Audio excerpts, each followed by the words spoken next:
कक्षा 7वीं Hindi medium, chapter 12वां, पादपों में जनन। अब पौधों के अंदर वृद्धि, अब पौधों के भागों के नाम,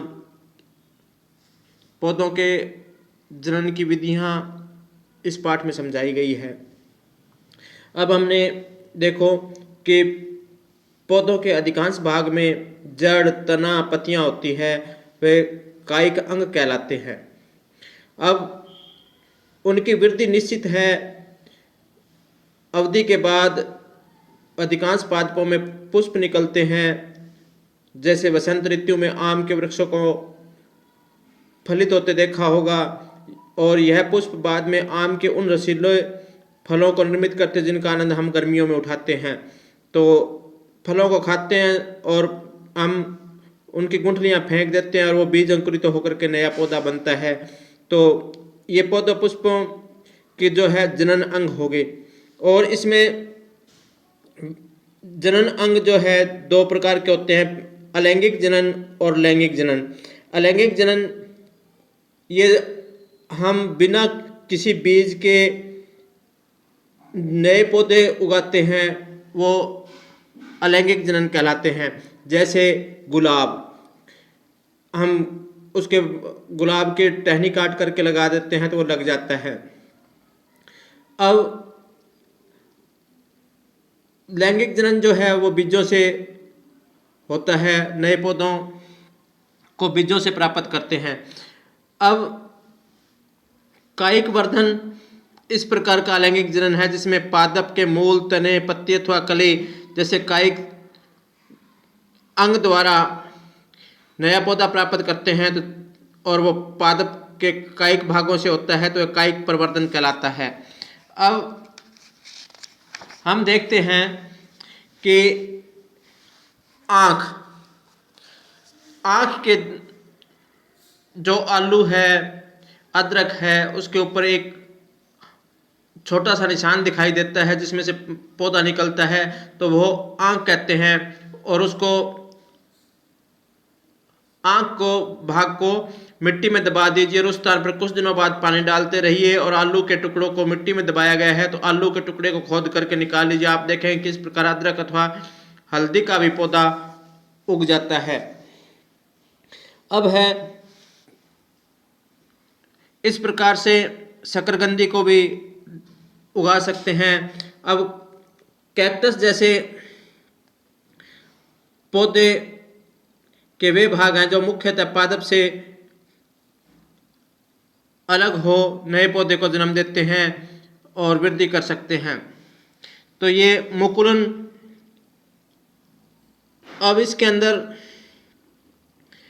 मुकुलन जो है इसे सूक्ष्मदर्शी द्वारा देखा जाता है और पर्याप्त पोषण उपलब्ध हो तो यीस्ट कुछ ही घंटों में वृद्धि करके और जनन करने लगता है।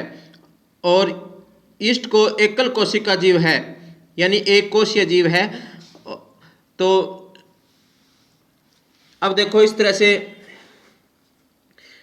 यीस्ट जो है कोशिका, उसके बाद विकसित होता है या मुकुल, नवीन मुकुल और मुकुल या श्रृंखला।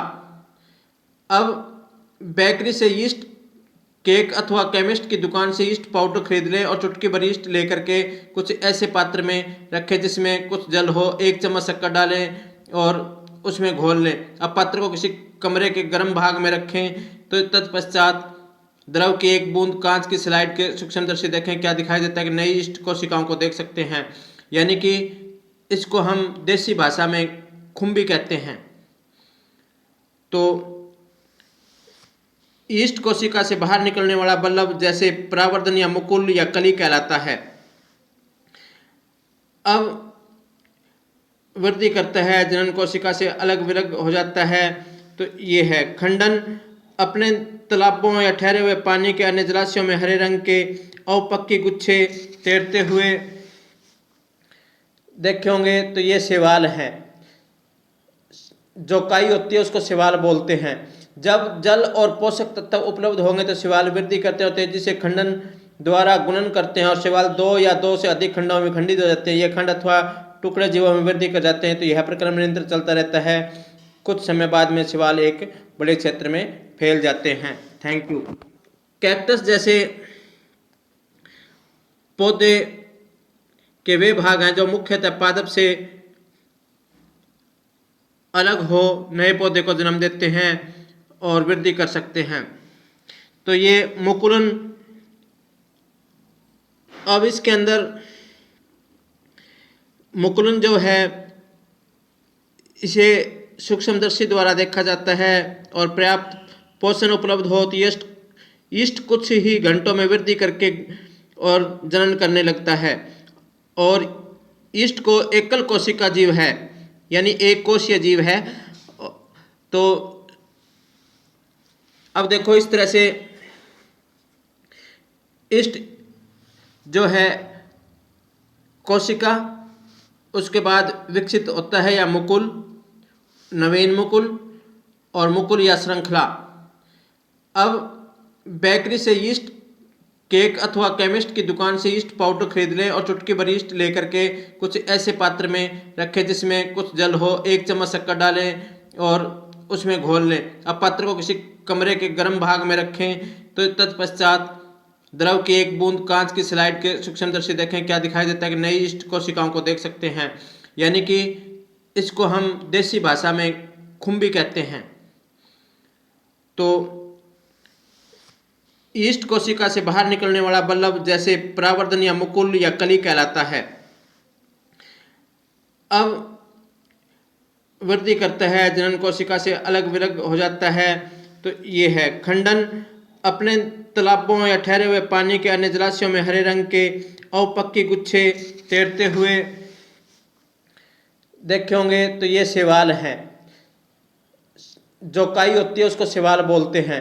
जब जल और पोषक तत्व उपलब्ध होंगे तो शैवाल वृद्धि करते हैं और तेजी से खंडन द्वारा गुणन करते हैं और शैवाल 2 या 2 से अधिक खंडों में खंडित हो जाते हैं। ये खंड अथवा टुकड़े जीवों में वृद्धि कर जाते हैं। तो यह प्रक्रम निरंतर चलता रहता है।